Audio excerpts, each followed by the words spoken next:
Put the handcuffs on her. She can explain herself downtown. The words echoed across the polished marble lobby, silencing every conversation inside First Federal Bank. Dozens of heads turned at once. Cell phones slowly rose into the air as customers instinctively began recording. Naomi Brooks stood perfectly still beside the customer service counter, her wrists held together in front of her, her breathing measured despite the weight of every suspicious stare now fixed upon her. She wore a simple navy blazer over a light cream blouse, professional but unassuming, the kind of outfit that disappeared into a weekday crowd. Yet in that moment, she had become the center of attention for all the wrong reasons. Officer Ethan Walker tightened his grip on the handcuffs without raising his voice. His expression remained controlled, almost routine, as though this scene had already been decided before a single question had been asked. Beside him, Officer Ryan Collins watched the growing audience instead of the woman standing before them, making sure no one stepped too close.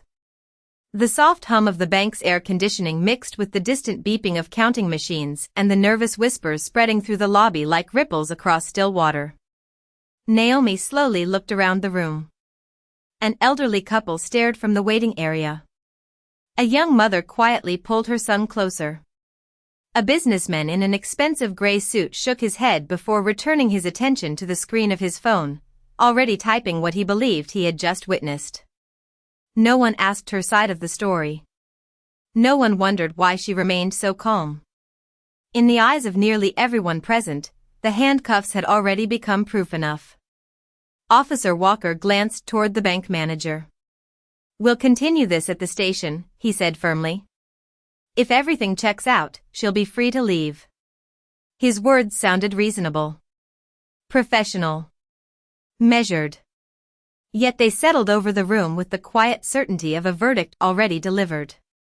Naomi lowered her eyes for only a second before lifting them again. There was no panic on her face. No anger.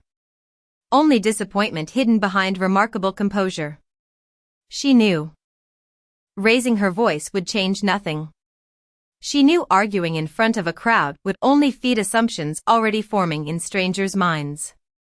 The polished marble floor reflected the bright ceiling lights beneath her polished black shoes, making the room feel colder than it really was. Somewhere behind the line of customers, someone whispered, "I knew something looked off." Another replied, "The officers wouldn't do this without a reason." Their comments drifted through the air loud enough to reach Naomi's ears, though neither speaker intended her to hear them. She simply closed her eyes for the briefest moment, inhaled slowly, then opened them again with quiet dignity. Outside the enormous glass windows, afternoon sunlight reflected off passing cars while an American flag fluttered gently above the bank entrance, untouched by the tension unfolding inside. Officer Walker nodded toward the exit. "Let's go." Naomi took one calm step forward as dozens of cameras followed her every movement. None of them knew that less than an hour earlier she had walked into this very bank carrying nothing more than a folder, a debit card, and one simple plan for the afternoon. None of them knew how quickly an ordinary day had become a public humiliation. And none of them could possibly imagine that before this day was over, the truth waiting just beyond those glass doors would force every person in that lobby to question what they believed they had seen. 23 minutes earlier, the afternoon had carried the comfortable rhythm of an ordinary Tuesday. Warm sunlight spilled across the sidewalks outside First Federal Bank as commuters hurried through downtown with coffee cups in hand and briefcases resting against their legs. Naomi Brooks stepped through the revolving glass doors with a slim leather folder tucked beneath her arm and a quiet smile that barely touched her face. She greeted the security guard with a polite nod before walking toward the customer service counter, the soft click of her heels blending with the low conversations that filled the spacious lobby. She had been inside dozens of banks over the years, and there was nothing remarkable about this visit. She simply needed to complete a certified withdrawal before the afternoon appointment at St. Catherine Medical Center. Her grandmother's surgery had finally been scheduled after months of consultations, paperwork, and anxious waiting. Every document inside the folder had been organized the night before, each receipt placed in perfect order because Naomi believed preparation was one way of showing respect for other people's time. It was a habit she had learned growing up in a household where discipline was practiced quietly instead of preached loudly. She never rushed employees. She never raised her voice when mistakes happened. She believed patience revealed character far better than confidence ever could. The young bank representative behind the counter smiled warmly after checking her identification. Everything appeared routine. Naomi answered each question clearly, signed the withdrawal form, and waited while the transaction was processed. Around her, customers continued their own business without paying attention. An elderly veteran chatted with a teller about baseball. A college student counted loose bills near the coin machine. A delivery driver hurried toward the exit balancing 2 cardboard boxes. The atmosphere felt ordinary, almost peaceful. Naomi glanced at the framed family photograph tucked inside her wallet before sliding it back into place. The picture showed her grandmother laughing on a front porch during the previous summer, wrapped in a light blue sweater despite the July heat. Looking at that smile always reminded Naomi why every extra hour at work had been worth it. As a biomedical engineer, she had built a comfortable career through persistence rather than shortcuts, and although she earned a respectable salary, she rarely spoke about her profession unless someone asked directly. Titles had never impressed her as much as kindness. While waiting for the cashier to prepare the certified funds, she noticed a young boy struggling to keep several coloring books from slipping out of his backpack. Without hesitation, she bent down, gathered the scattered pages, and handed them back with a gentle smile. His mother thanked her quietly before leading him toward another line. Naomi returned to the counter, unaware that only a few feet away another customer had just reached into an expensive leather briefcase and discovered that an envelope was no longer where he believed he had left it. Within seconds, the ordinary sounds of the bank began to change. Friendly conversations faded. Curious glances replaced casual smiles. Somewhere behind Naomi, a chair scraped sharply across the polished floor, followed by a voice loud enough to stop nearly every person in the lobby from moving. The sharp voice belonged to Richard Caldwell, a well-known real estate investor whose tailored charcoal suit and polished shoes seemed as carefully maintained as his public reputation. He stood beside the customer service desk with an open leather briefcase resting on the marble counter, his forehead creased with frustration. "My envelope is gone," he announced loudly enough for the entire lobby to hear. It contained $20,000 in certified cash. Someone took it. The cheerful atmosphere dissolved almost instantly. Conversations faded into uneasy silence as every customer instinctively looked around the room. A bank supervisor hurried over, offering calm assurances while asking several routine questions, but Richard barely acknowledged her. His eyes swept across the lobby until they stopped on Naomi. She had just accepted her receipt from the teller and was carefully placing paperwork back inside her folder.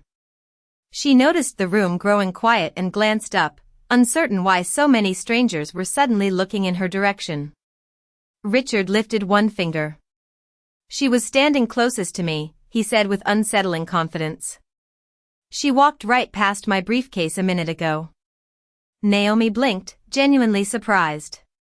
"Sir," she answered evenly, "I did walk by your desk on my way to the counter, but I never touched your belongings." Her voice remained calm, neither defensive nor confrontational. The bank supervisor nodded politely. "Let us review the security footage before we reach any conclusions." It should have been the end of the discussion, but before she could finish speaking, Richard interrupted. "There is no need to waste time. Call the police." Several customers exchanged uncertain glances. One elderly woman quietly whispered that everyone deserved a fair chance to explain. Another customer folded his arms without saying a word. Within minutes, 2 patrol cars arrived outside the bank, their presence immediately drawing attention from pedestrians on the sidewalk. Officer Ethan Walker entered first, followed closely by Officer Ryan Collins. Both officers listened while Richard explained the situation with unwavering certainty. He repeated Naomi's location several times, emphasizing how close she had been to the briefcase. Officer Walker glanced briefly toward Naomi before asking, "Has anyone searched the area?" A bank employee admitted they had only looked around the immediate counter. The officer nodded slowly, then turned his attention back to Naomi. "Ma'am," he said in a firm but controlled voice, "please step away from the counter." Naomi complied immediately. She carried only her folder, her wallet, and a small handbag. She did not argue. She did not hesitate. She simply followed every instruction exactly as it was given. Officer Collins requested identification while another employee quietly explained that the bank's surveillance system required authorization before footage could be accessed. The delay seemed to strengthen Richard's confidence. "You see," he muttered. "People always ask for more time when they have something to hide." Naomi heard every word but refused to respond. Instead, she folded her hands gently in front of her and met Officer Walker's eyes with quiet composure. "Officer," she said respectfully, "I am willing to cooperate completely. I only ask that the security cameras be reviewed before anyone assumes what happened." For a brief moment, the lobby fell silent again. The request was simple, reasonable, fair. Yet Officer Walker looked past the words and focused instead on what he believed the circumstances already suggested. His expression hardened just enough for Naomi to recognize that, in his mind, suspicion had already begun to outweigh patience. Officer Walker held Naomi's identification card for several quiet seconds before handing it back to Officer Collins. His face revealed almost nothing, but the atmosphere around him had changed. The careful patience he had shown when entering the bank had slowly given way to certainty. "Ma'am," he said, "until we sort this out, I need you to remain here." Naomi nodded without hesitation. "I understand, officer. I only ask that someone review the security footage before making any decisions." Her request was calm, respectful, and impossible to mistake. The bank supervisor immediately agreed. "Our cameras cover every customer service station, every entrance, and every teller window. If everyone can wait just a few minutes, we should have our answer." Naomi looked toward her with quiet gratitude, believing reason was finally beginning to return to the room. Richard Caldwell folded his arms and let out an impatient sigh. "Every minute we waste gives someone more time to come up with an excuse." His words floated across the lobby, feeding the growing uncertainty among the customers. Several people exchanged doubtful glances. A few continued recording with their phones. Others simply watched in uncomfortable silence, unsure what to believe. Officer Walker turned toward the supervisor. "How long before we can access the footage?" "Our security manager has to authorize it," she explained. "He is on another floor. It should only take a few minutes." The officer glanced at his watch before looking back at Naomi. "A few minutes can matter." Naomi met his eyes without lowering her own. "So can fairness." The simple reply lingered in the air. There was no anger in her voice. No accusation. Only quiet conviction. For the briefest moment, even Officer Collins seemed uncertain. He shifted his weight and looked toward the security office as though hoping someone would arrive with an easy answer. Instead, another customer suddenly spoke up. "I saw her helping a little boy with his books earlier," an older woman said softly. "She never went near that gentleman's briefcase." Richard immediately shook his head. "You could not possibly see everything from where you were sitting." His confidence remained unshaken, and the certainty in his voice began outweighing the uncertainty of the witness. Officer Walker exhaled slowly before making a decision. "Until the footage is available, I am placing temporary restraints for everyone's protection while we continue the investigation." A quiet gasp spread through the lobby. Naomi did not step backward. She did not protest. She simply looked at the officer with visible disappointment. "Officer," she said gently, "I have cooperated with every request. I have offered my identification. I have remained exactly where you asked me to stand. I have asked only for the cameras to be reviewed. Please allow the evidence to speak before appearances do. The words settled over the polished marble floor like falling snow, gentle but impossible to ignore.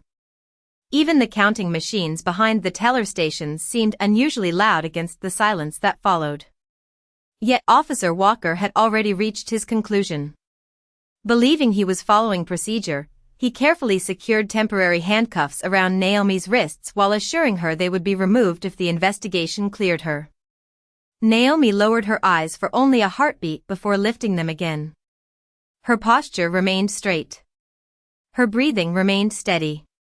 She refused to let humiliation replace dignity, even as dozens of strangers quietly decided who they believed she was before a single frame of security footage had ever been seen. The quiet dignity Naomi had protected so carefully now stood in sharp contrast to the whispers surrounding her. The temporary handcuffs rested lightly around her wrists, yet they seemed heavier with every passing second because of the assumptions they invited.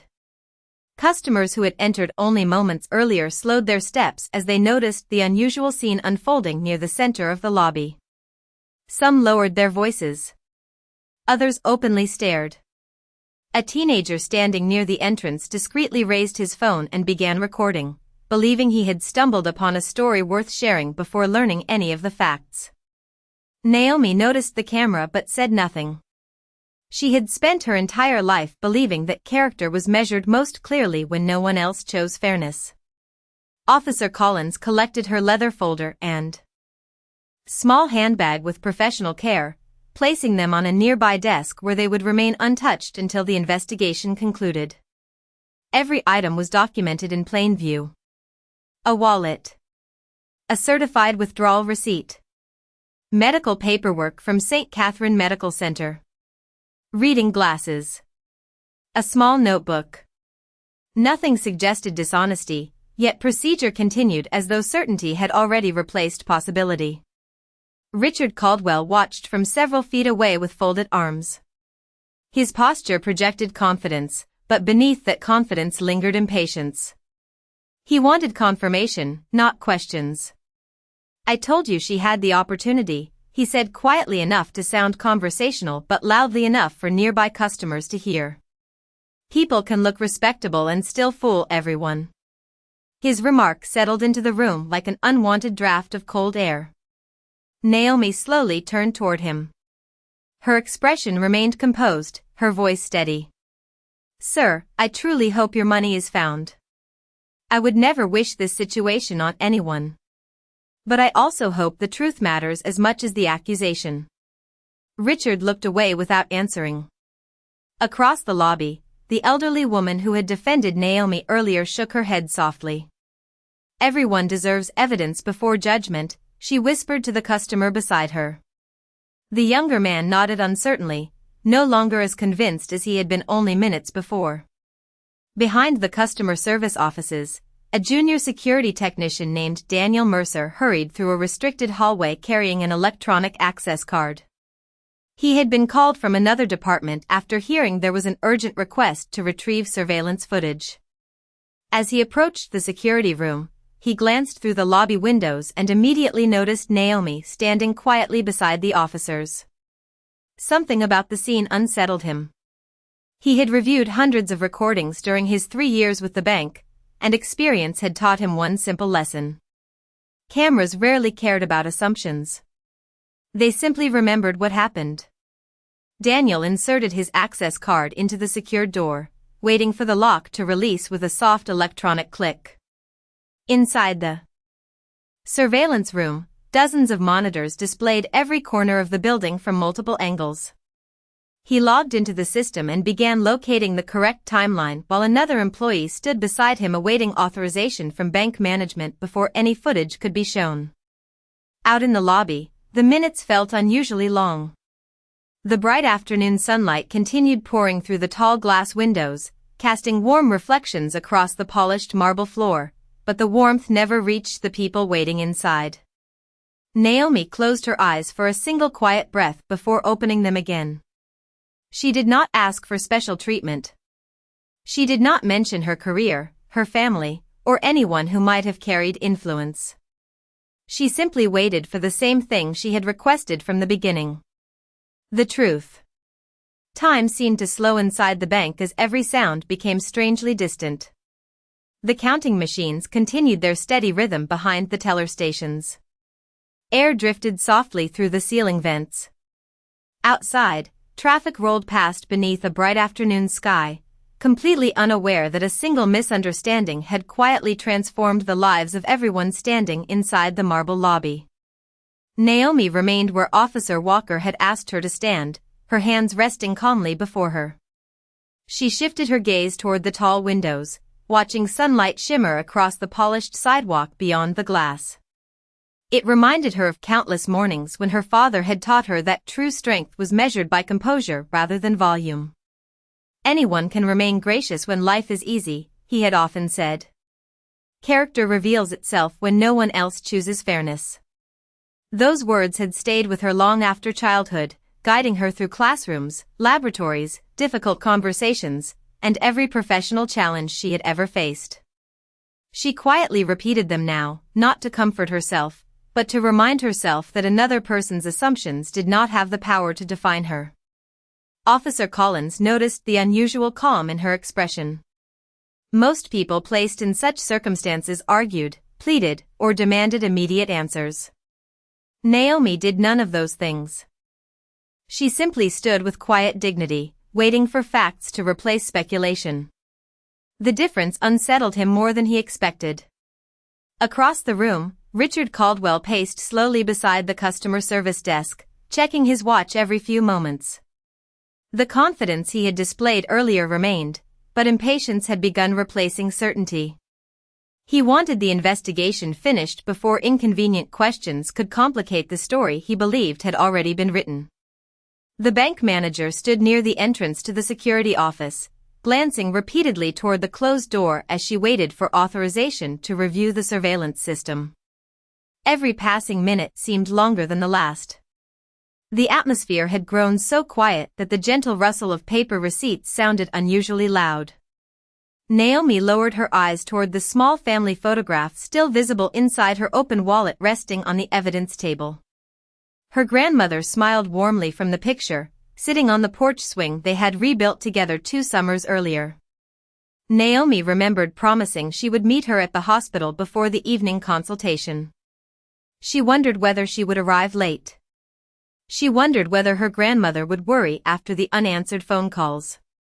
Yet even then, she refused to ask anyone to make exceptions for her. If the truth was as clear as she believed, it would arrive without needing influence. Behind the secured surveillance room door, Daniel Mercer carefully adjusted the camera timeline, reviewing the recordings from multiple angles with patient attention. One monitor overlooked the customer service counter. Another captured the waiting area. A third displayed Richard Caldwell's position beside his briefcase. Daniel leaned slightly closer to the screen. His expression changed almost imperceptibly. He rewound the recording by several seconds and watched again. Then once more. The room fell completely silent except for the soft clicking of the computer mouse beneath his hand. Outside, no one yet realized that the cameras had preserved a detail every witness inside the lobby had completely missed. Daniel Mercer pressed the pause button, then leaned closer until the glow from the surveillance monitor reflected across his glasses. His heartbeat quickened as he replayed the same 20 seconds again. Richard Caldwell had placed the thick envelope on top of his open briefcase while answering a telephone call. Moments later, another customer accidentally brushed past the corner of the display table beside him. The briefcase shifted slightly, and the envelope quietly slid through the narrow opening into the lower compartment of the case itself. No one noticed. Not Richard. Not the nearby customers. Certainly not Naomi, who had been facing the teller several feet away, signing paperwork with both hands visible the entire time. Daniel immediately switched to a second camera angle. The recording confirmed exactly the same sequence. Naomi had never touched the briefcase. She had never even looked toward it. The accusation that had frozen the entire lobby had been built upon nothing more than a mistaken assumption. Daniel stood so quickly that his chair rolled backward across the floor. He picked up the secure phone and called the bank manager. "Ma'am, you need to come to the surveillance room immediately. We have the full recording."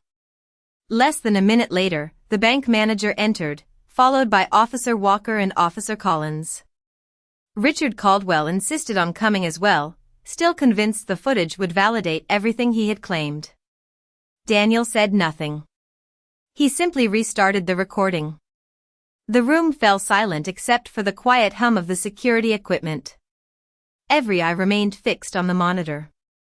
Richard watched himself place the envelope on the briefcase. He watched himself answer the telephone. He watched the briefcase shift almost imperceptibly as another customer passed nearby. Then everyone saw the envelope disappear into the partially open compartment without anyone touching it. Daniel rewound the clip and played it again from another camera angle. The result was undeniable. Naomi had been nowhere near the envelope when it slipped from view. She had spent the entire time completing her banking transaction exactly where she said she had been. Richard's confident expression slowly faded. "Officer." Collins released a slow breath he had not realized he had been holding. Officer Walker remained perfectly still, his eyes fixed on the screen as the weight of the evidence settled over him. The conclusion arrived without drama because the facts no longer left room for interpretation. The accusation had been wrong from the very beginning. Before anyone could speak, a bank employee hurried into the security room. "There is a military convoy pulling into the front entrance," she said quietly. "Several official vehicles. They asked to speak with whoever is in charge." Officer Walker frowned slightly but followed the others back toward the lobby. Through the tall glass windows, several dark government vehicles had come to a smooth stop beneath the American flag. Uniformed personnel stepped out first, moving with calm professionalism rather than urgency. Customers instinctively turned toward the entrance, whispering among themselves as the front doors opened once again. An older man wearing the crisp uniform of a United States Army four-star general entered with measured steps, his silver stars catching the afternoon light. His posture reflected decades of disciplined service, yet his expression carried only quiet concern. His eyes searched the room for a single face. The moment he saw Naomi standing calmly with temporary handcuffs still around her wrists, he stopped. The entire lobby seemed to hold its breath as he looked first at his daughter, then at the officers, before asking in an even, unmistakably controlled voice, "Would someone please explain why my daughter is standing here in restraints after the evidence has already cleared her?" No one answered the general immediately.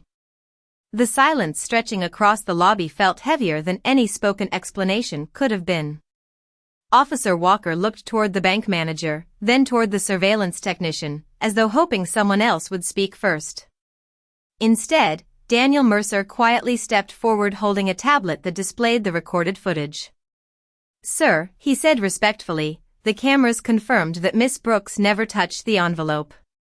It slipped into the owner's briefcase after it shifted. We verified the recording from multiple angles." General Marcus Brooks accepted the tablet without a word. He watched the short sequence carefully, his expression never changing. Years of military leadership had taught him that facts deserved complete attention before conclusions. When the recording ended, he handed the device back to Daniel with a small nod of appreciation. Then he turned toward Officer Walker. "You have already seen this?" he asked. The officer answered honestly. "Yes, sir. We reviewed it only moments ago. And yet my daughter is still standing in restraints." The general did not raise his voice. He did not display anger. His calm composure carried more weight than outrage ever could. Officer Walker stepped forward immediately. "Sir, that responsibility belongs to me. I made the decision before the evidence was available. I believed I was following procedure, but I should have waited for the cameras before allowing assumptions to become action." Without another word, he carefully removed the temporary handcuffs. The quiet click of the locking mechanism echoed through the lobby. Naomi gently lowered her hands, rubbing one wrist for only a moment before letting them rest naturally at her sides. She neither celebrated nor showed resentment. She simply stood with the same quiet dignity she had carried from the beginning. Richard Caldwell remained frozen several feet away. His confidence had completely disappeared. He slowly opened his own briefcase, reached into the lower compartment, and found the missing envelope exactly where the surveillance footage had shown it had fallen. His shoulders sank. Looking toward Naomi, he struggled to find the right words. "Miss Brooks," he said quietly, "I was wrong. I accused you because I believed what I thought I saw instead of waiting to learn the truth. I cannot undo what happened today, but I am sincerely sorry." Naomi looked at him for a long moment before answering. "I accept your apology, Mr. Caldwell. I hope the next person you meet receives your patience before your judgment." Her words were gentle, yet they settled over the room with unmistakable clarity. Several customers lowered their eyes. Some quietly stopped recording with their phones. The elderly woman who had defended Naomi earlier smiled through glistening eyes. Even Officer Collins seemed visibly relieved that the truth had finally spoken louder than suspicion. The bank manager stepped forward next, apologizing on behalf of the institution and promising a complete review of the incident. General Brooks listened respectfully before finally speaking. "My daughter never called me because she expected special treatment," he said. "She believed the truth would be enough. Every citizen deserves that same confidence, regardless of appearance, profession, or family." No one argued. No one interrupted. In that moment, the stars on his uniform mattered far less than the lesson carried in his words. It was not authority that had restored Naomi's dignity. The cameras had already done that. His presence simply reminded everyone in the room that respect should never depend upon discovering who someone's family happens to be. The bank lobby slowly returned to life, but nothing felt quite the same. Conversations resumed in softer voices. The marble floor reflected the late afternoon sunlight pouring through the tall windows, and for the first time since the misunderstanding had begun, the room felt warm again. Naomi gathered her leather folder from the evidence table with the same careful movements she had shown throughout the afternoon. She thanked Officer Collins for returning her belongings, then quietly checked that her grandmother's medical paperwork was still neatly arranged inside. Not a single page was out of place. She slipped the family photograph back into her wallet, closed it gently, and smiled almost imperceptibly when she saw her grandmother's familiar face. General Marcus Brooks watched his daughter with unmistakable pride, not because she had endured a difficult afternoon, but because she had refused to let bitterness replace dignity. He placed a reassuring hand lightly on her shoulder. Neither of them felt the need to say very much. Some moments were complete without words. Officer Walker stepped forward one final time. His uniform still looked immaculate, but his expression carried the weight of genuine reflection. "Miss Brooks," he said quietly, "today reminded me that procedure is never a substitute for patience. I will remember that." Naomi met his eyes and offered a small nod. "Thank you for saying that, officer. I hope the next person who stands where I stood today will be seen before they are judged." The words were simple, but they reached everyone still standing inside the lobby. Daniel Mercer returned to the surveillance room without seeking recognition. The elderly woman who had spoken up earlier smiled warmly at Naomi as she passed. Even Richard Caldwell remained near the entrance, silently watching as Naomi prepared to leave. Before she reached the doors, he spoke once more. "I hope your grandmother's surgery goes well." Naomi paused and answered with sincere kindness. "Thank you. I hope you have a peaceful day." There was no trace of resentment in her voice. Only grace. The revolving glass doors turned slowly as Naomi and her father stepped outside together. The fresh afternoon air carried the scent of summer trees and warm pavement after a light breeze. Across the street, ordinary life continued without knowing how much had changed inside the bank. The military vehicles remained parked quietly along the curb, but General Brooks made no effort to draw attention to them. He had never come to display authority. He had simply come because he was a father. As they walked side by side toward the waiting car, he looked at Naomi and smiled. "Your grandmother would tell us we are running late." Naomi laughed softly for the first time that day. "Then we should not keep her waiting." They climbed into the vehicle, and the convoy departed without sirens, without ceremony, and without spectacle. Back inside the lobby, Officer Walker looked down at the temporary handcuffs resting silently on the customer service counter before carefully placing them back into their case. The metallic click of the latch echoed briefly through the quiet room. No one spoke. The sound seemed to carry a lesson every person present would remember long after the afternoon had ended. Outside, the American flag continued to move gently in the breeze above the bank, unchanged by everything that had happened beneath it. Justice had not arrived because of rank, influence, or uniform. It had arrived because the truth had finally been allowed to speak, and in the quiet that followed, everyone understood that respect should never begin only after discovering who someone is. It should begin the very first moment they walk through the door.